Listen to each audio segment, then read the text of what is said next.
बिस्मिल्लाहिर्रहमानिर्रहीम अस्सलाम वालेकुम। मैं हूं करामत मुगल और मेरे साथ हैं सईद बलोच साहब, सीनियर जर्नलिस्ट हैं, सुप्रीम कोर्ट कवर करते हैं। सईद बलोच साहब, सुप्रीम कोर्ट से कुछ अच्छी खबरें सुनने को कान तरस गए हैं, स्पेशली पीटीआई ओरिएंटेड या इमरान खान के मुतल्लिक। अब सुना है कि एंटी इमरान खान बयानिया वो भी ज़ोर पकड़ रहा है, और जिन मुअज़्ज़ज़ जज के बारे में कहा जा रहा था कि वो पीडीएम के ज़्यादा करीब हैं और इमरान खान के ज़्यादा मुखालिफ हैं, 2 हफ्ते रह गए हैं, उन्होंने भी चार्ज संभालना है। उनके चार्ज संभालने से पहले ही ग्राउंड तैयार कर दी गई है, बयानिया लॉन्च कर दिया गया। कैसे देख रहे हैं इस चीज़ को?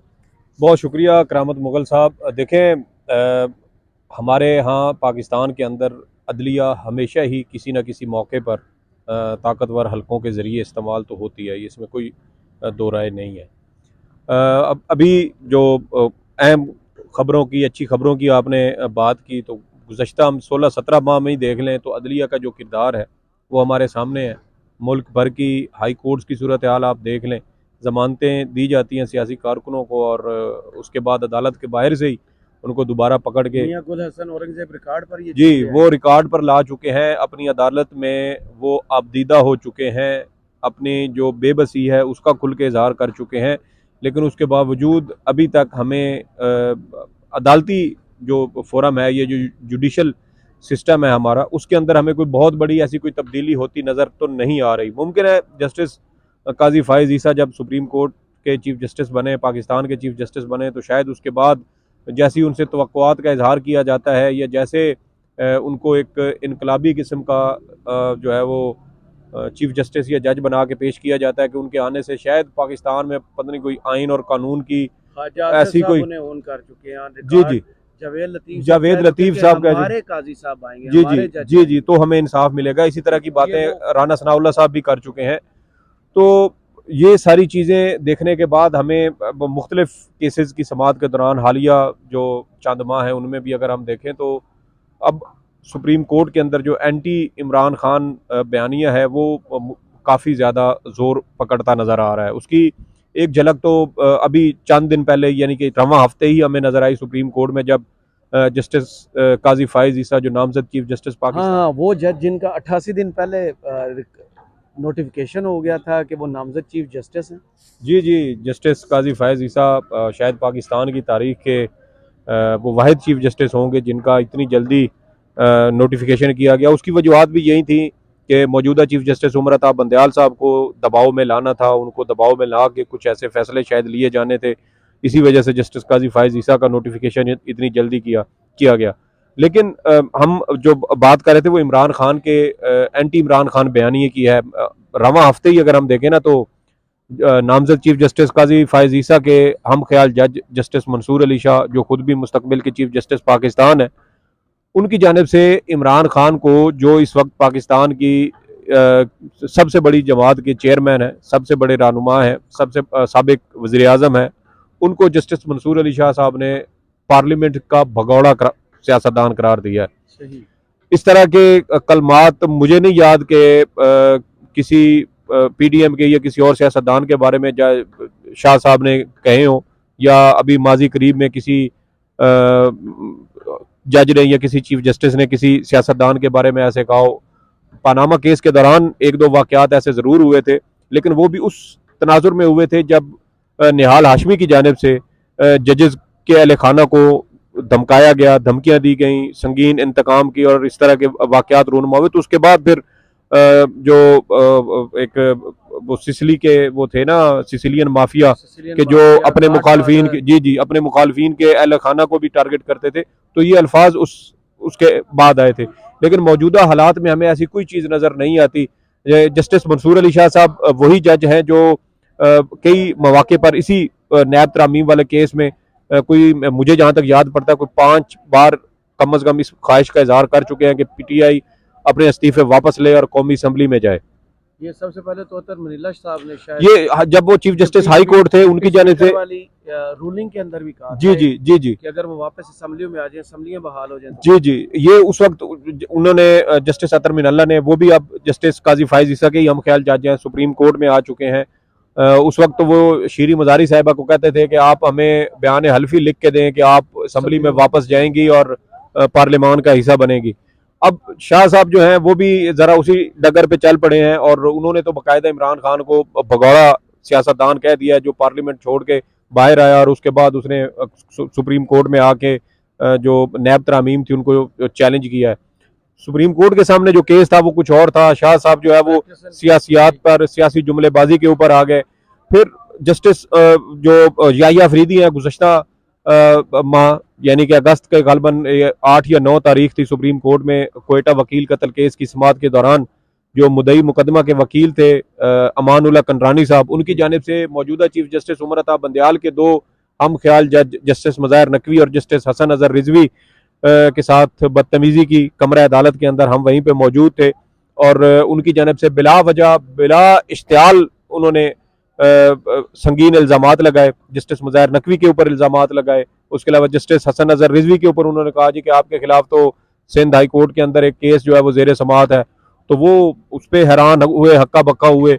और ये दो जज जो जज साहबान है ये मौजूदा, जैसे कि मैंने कहा, मौजूदा चीफ जस्टिस के हम ख्याल समझे जाते हैं और चीफ जस्टिस पाकिस्तान या जस्टिस मुज़ाहिर नकवी के ऊपर ये इल्ज़ाम लगाया जाता है जी कि ये शायद इमरान खान के कोई बहुत ज़्यादा हामी जज हैं और ये जिस बेंच में शामिल हो जाए इसका मतलब ये है कि ये लाजमी फैसला जो है वो इमरान खान या पीटीआई के हक में आएगा।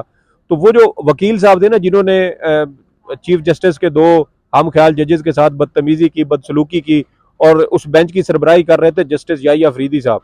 और जस्टिस याहिया अफरीदी साहब भी माशाल्लाह से काजी फायज ईसा साहब के ही हम ख्याल जज हैं, उन्हीं के बेंच के, उन्हीं एक के पॉइंट ग्रुप से। तो उठाया था कि बार बार गिरफ्तार करने से मिल क्या रहा है, याहिया अफरीदी साहब ने पॉइंट उठाया था। वो मंदोखेल साहब थे। मंदोखेल साहब ने जब ये केस था ना परवेज इलाही की लाहौर हाई कोर्ट के, जी जी, वो भी उधर ही है। लेकिन देखें, बात वो है कि वो जो कुछ इस वक्त पीटीआई के साथ सियासी मैदान में या मुल्क भर के अंदर जो कुछ हो रहा है, तो कहीं ना कहीं जाके तो फिर हर किसी को हिट करता है ना कि यार इससे ये क्यों नहीं अखज़ करते कि ये 13 जमात 14वीं पीपल्स पार्टी पीडीएम के साथ 14 जमातें वो लड़ाई नहीं लड़ सकी ऑन ग्राउंड पीटीआई के मुकाबले में, तो फिर दूसरे इदारों को अब सियासत करना पड़ रही है। बिल्कुल ये हो सकता है। मैं वही कह रहा हूँ कि देखें, जस्टिस मंसूर अली शाह साहब को ये बयान देने की क्या जरूरत थी कि इमरान खान तो पार्लियामेंट से भागे हुए हैं। उन लोगों ने फिर उसको, किसी ने भगौड़ा लिख दिया, किसी ने भागा हुआ लिख दिया, किसी ने अपनी मर्जी की तशरीह उसकी कर दी, जो मुनासिब लफ्ज जहाँ पे उनके वो फिट आता था उन्होंने वो इस्तेमाल कर दिया। साहब को इसी अदालत ने रिलीफ नहीं दिया था नैब कस्टडी वाले केस में, गिरफ्तारी वाले में। देखें, वो इमरान खान को रिलीफ नहीं दिया था, वो सुप्रीम कोर्ट ने अपनी अदलिया को रिलीफ दिया था। अगर सुप्रीम कोर्ट वो उस दिन इमरान खान की गिरफ्तारी को गैर कानूनी करार ना देती तो जो कुछ लाहौर हाई कोर्ट के अंदर हुआ, इस्लामाबाद हाई कोर्ट के अंदर हुआ था ना, वो इस वक्त लाहौर हाई कोर्ट में भी हो रहा होता, वो पेशावर हाई कोर्ट में भी हो रहा होता, वो बलूचिस्तान और सिंध हाई कोर्ट के अंदर भी हो रहा होता। इन्होंने इमरान खान के ऊपर, मैं समझता हूँ कि उसको रेस्क्यू नहीं किया, इन्होंने खुद को रेस्क्यू किया था, अपनी इज्जत बचाने की खातिर इन्होंने ये सब कुछ किया था। तो इमरान खान का तो वही बात है कि चीफ जस्टिस कह दें जी कि गुड टू सी यू, तो उसके ऊपर जो है वो हंगामा खड़ा हो जाता है। और जस्टिस मंसूर अली शाह साहब जो मुखालिफ हम ख्याल ग्रुप से ताल्लुक़ रखते हैं, जिनके नामजद चीफ जस्टिस और उनके जो सरबराह हैं पूरे गिरोह के, वो पार्लियामेंट में जाते हैं, पीडीएम के जो सियासी बैठक होती है उसमें शिरकत करते हैं, वहाँ पर सियासी तकरीरें होती हैं। तकरीरें सुप्रीम कोर्ट के खिलाफ हो रही होती हैं तो वो चुप करके सुन रहे होते हैं। मुझे बताएं, काजी साहब आ जाएंगे 17 तारीख को, हलफ उठा लेंगे, इस मुल्क के सबसे बड़े काजी का ओहदा भी उनके पास चला जाएगा।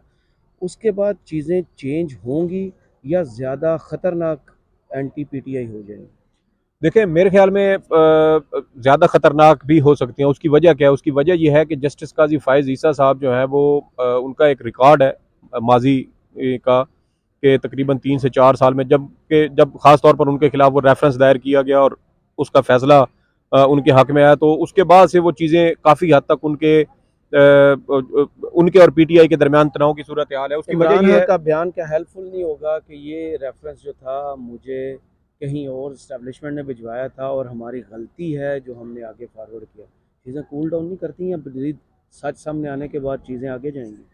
देखें, इसमें ये इस तरह के बयानात जो हैं वो आग के ऊपर पानी डालने का वो काम तो करते हैं, लेकिन कूल डाउन नहीं करते। करते हैं, बिल्कुल करते हैं। मैं ये नहीं कह रहा कि नहीं करते, लेकिन मैं ये कह रहा हूँ कि आप ये भी देखें कि यही जस्टिस काजी फायज़ ईसा साहब थे कि इमरान खान ने जब साइफर का मामला उठाया तो सुप्रीम कोर्ट में 2 से 3 दरखास्तें आई कि आप सुप्रीम कोर्ट साइफर की तहकीकात करवाए।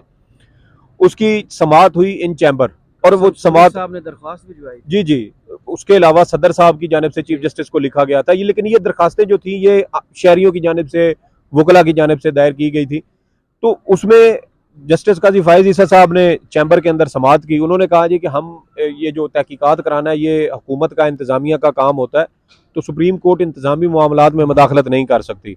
ये कहकर उन्होंने जान छुड़ा ली। लेकिन यही जस्टिस काजी फायज ईसा थे जब पीटीआई की हुकूमत थी। जी जी, मैं उसी तरफ आ रहा हूँ कि सुप्रीम कोर्ट में एक केस चल रहा था। मुझे वो केस नहीं याद कि एग्जैक्ट कौन सा केस था, लेकिन वो कोई उस मामले से मुतल्लिक नहीं था। उस केस के दौरान ILF का जो हाफिज कराम को 20 नंबर वाला केस वो भी था। उसके अलावा एक ये जो गलबन 2020-21 में ये कन्वेंशन सेंटर के अंदर इंसाफ लायर्स फोरम का एक कन्वेंशन हुआ, इन्होंने वहां पे उसकी बुकिंग करवाई।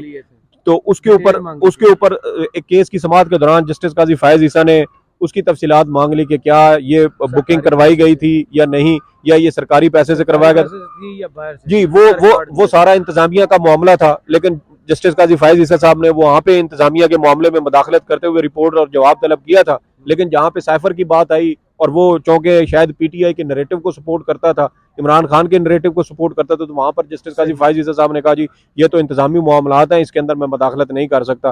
फिर इन्हीं जस्टिस काजी फायज ईसा के खिलाफ सुप्रीम कोर्ट के ही 5 रुकनी लार्जर बेंच जो साबिक चीफ जस्टिस गुलजार अहमद साहब की सरबराही में उसने समाअत की थी, उसने इसी जस्टिस काजी फायज ईसा साहब को इमरान खान या उनकी जमात या उनके जो वज़रा उस वक्त हुकूमत के थे उनका कोई भी मुकदमा सुनने से रोक दिया था। तो ये एक तासुब जो है वो लाजमी पाया जाता है सुप्रीम कोर्ट के अंदर। टाइम डिसाइड 17 के बाद चीज़ें कैसे अनफोल्ड होती हैं, यही काजी साहब हैं जिनके बारे में मेरे ख्याल में जितने लोग हम लोग कवर करते रहे सुप्रीम कोर्ट, अभी के हालात को छोड़े तो माजी देखें तो सब यही कहते हैं कि उनको कोई गैस नहीं कर सकता कि वो क्या करने वाले हैं। ये बात तो एक तय है। लेट द टाइम डिसाइड कि 17 के बाद चीज़ें क्या होती हैं, वो पीडीएम के हक में जाते हैं या वैसे एक बाकियों का तो शायद चले हम वक्त पे छोड़ देते हैं कि अल्लाह खैर करे कि चीजें बेहतर हो, क्योंकि जहाँ पे इस वक्त हमारा मुल्क है, जहाँ पे इस वक्त हमारा मुल्क है वहां से हम आगे मजीद किसी भी किस्म की कोई अबतरी को बर्दाश्त नहीं कर सकते। तो लेकिन एक बात तो है कि हम सहाफियों को रगड़ा जरूर लगेगा। Let's see. बहुत शुक्रिया सईद बलोच साहब आपके वक्त का। कमेंट्स बॉक्स में जरूर बताइए ये वीडियो आपको कैसी लगी। इजाजत दीजिए, अल्लाह हाफिज।